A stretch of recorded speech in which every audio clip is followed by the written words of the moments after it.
couple of weeks ago I made this video where I tested myself in the gym to see how weak I'd got as a result of doing no training for about 5 months now. If you've not seen that video, you'd be surprised to know that I was actually in pretty incredible shape still. If you have seen that video, you'll know that's not true. What was that? So today I'm testing cardiovascular fitness. Has my aerobic engine held up better than my strength did? And keeping this simple by just going back to the stuff that I built my fitness on in the first place: running, cycling, bit of rowing. And for each one, I have a pretty accurate idea what my previous best would have been, so we can see what the reduction in performance has been, if any. There's probably going to be some. I pretty much started my fitness journey with 5k runs, park runs, stuff like that. And I was probably taking around 42, 43 minutes. I got down to an official park run of 19 minutes, 1 second. What will I be happy with today? If I'm over 23 minutes, that would be disappointing. Plan is a bit of a warm up, shoot some drone footage, because it is beautiful down here. Thames Valley Park. That's where I started doing my park runs about 15 years ago. Then go for it. This is where things got interesting.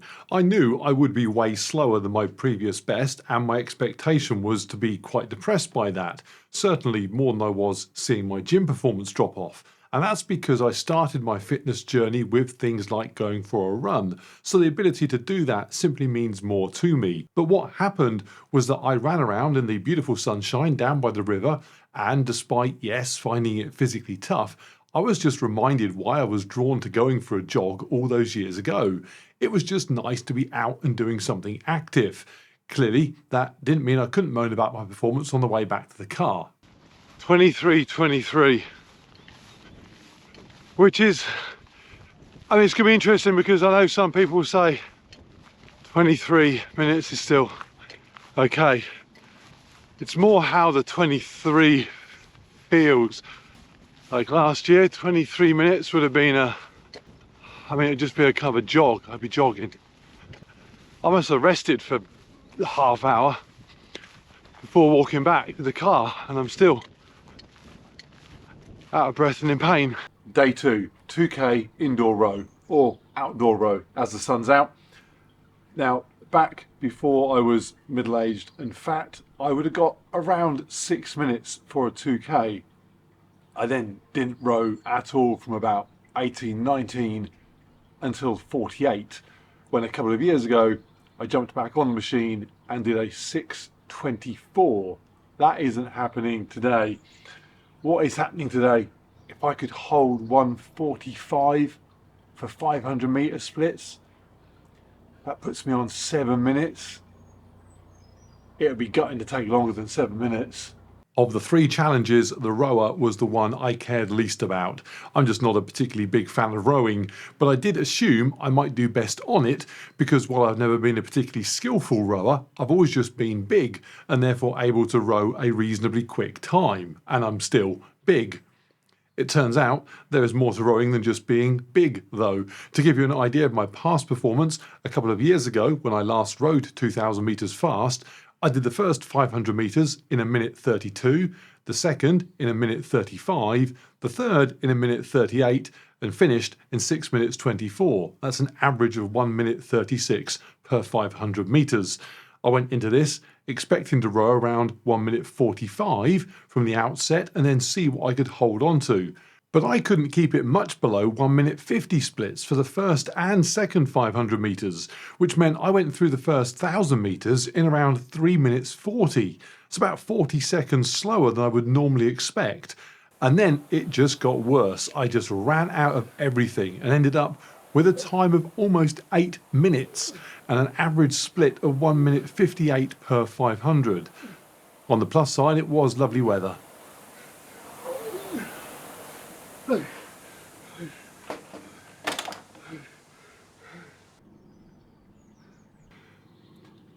$7.52.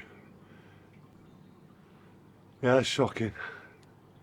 This is the last of the 3 challenges on the bike. And I've changed what I was going to do on here. The original plan was that I would do, like the previous two tests, something that I've done before and I can easily measure against. But I've changed my mind because all that's going to tell me, as the other two tests have already shown, I'm not as good as I was last year. Instead, I'm going to test something else. I'm going to race. And that's the test. Is it going to be less fun racing on Zwift, which I haven't done in ages, now that I'm not as good? I'm going to be racing C category. Historically, I'd expect to do okay. I'd expect to occasionally win a C category race, certainly be in the top 4 or 5, certainly pushing for the finish line with the leading group. Here, I have no idea. I don't know if I'm going to get dropped at the start and never see anybody else. Actually, it's 3 laps. I might even get lapped. I just don't know.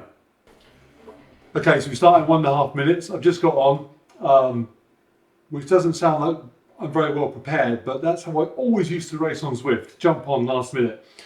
There's 21 people racing, so 22, so a few more might join.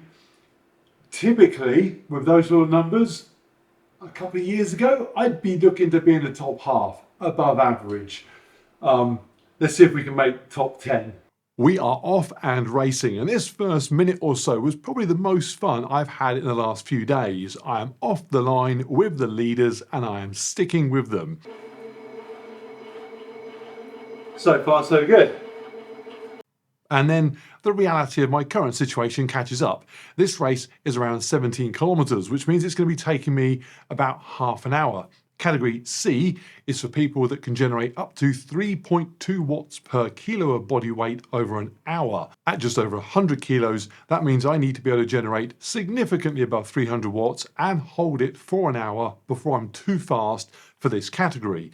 And on a race lasting only half an hour, the fastest riders will be doing well over 3.2 watts per kilo for that short duration, which is where I got myself to a couple of years ago. But I'm not there anymore, and after just 7 minutes, the lead bunch of 20 or so riders start to pull away from me and there's just nothing I can do. So I then spend a while cycling somewhere between that lead group that's now gone and the stragglers behind me before remembering why I just enjoyed Zwift so much, riding with others. So I back off a little bit and I let those 4 stragglers catch up with me so that I can ride with somebody else and therefore beat somebody else, even if it's not right at the front of the race.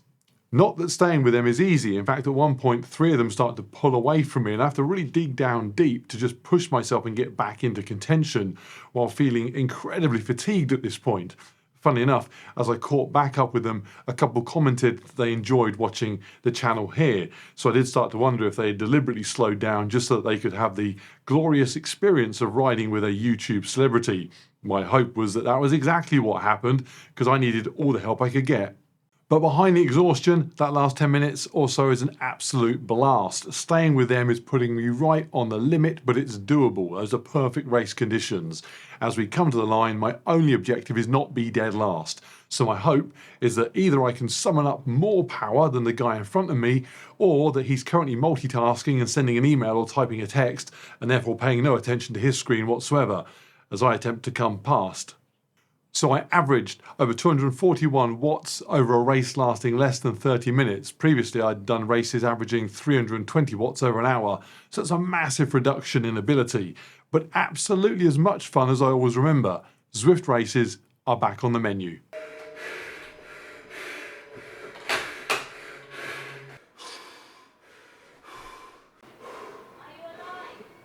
Yeah. Almost. That is the most fun I've had this week.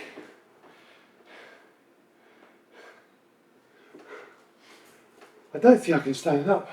I've got to be honest, this video did not go the way I expected it to, and it's ended up all the better for it. I thought I would record 3 poor performances relative to my previous bests, and that would leave me a bit depressed, but the message for those of you watching is that you can also let your performance drop and not feel too bad about it, because Mark, the YouTuber, is also rubbish.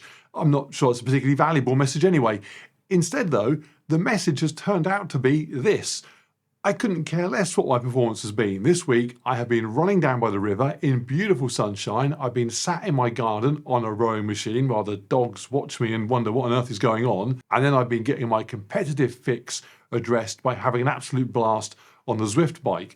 And it's just reminded me that just being active is why I got hooked into all this stuff in the first place. The numbers are just, I was going to say icing on the cake, but that's a bad analogy because icing on any cake is an absolute necessity. The numbers aren't a necessity. They're a chocolate bar served with the cake. Certainly a pleasant experience, but you could do without it and still be fine. So will I get better? Will my numbers improve? Yes, of course they will, as they did previously. Do I care if they get back exactly where they were? Not really, although I expect they might just by the nature of me doing what I now plan to do, which is enjoying being able to exercise and be active and healthy. Although I now do fancy a cake with a chocolate bar stuck in it.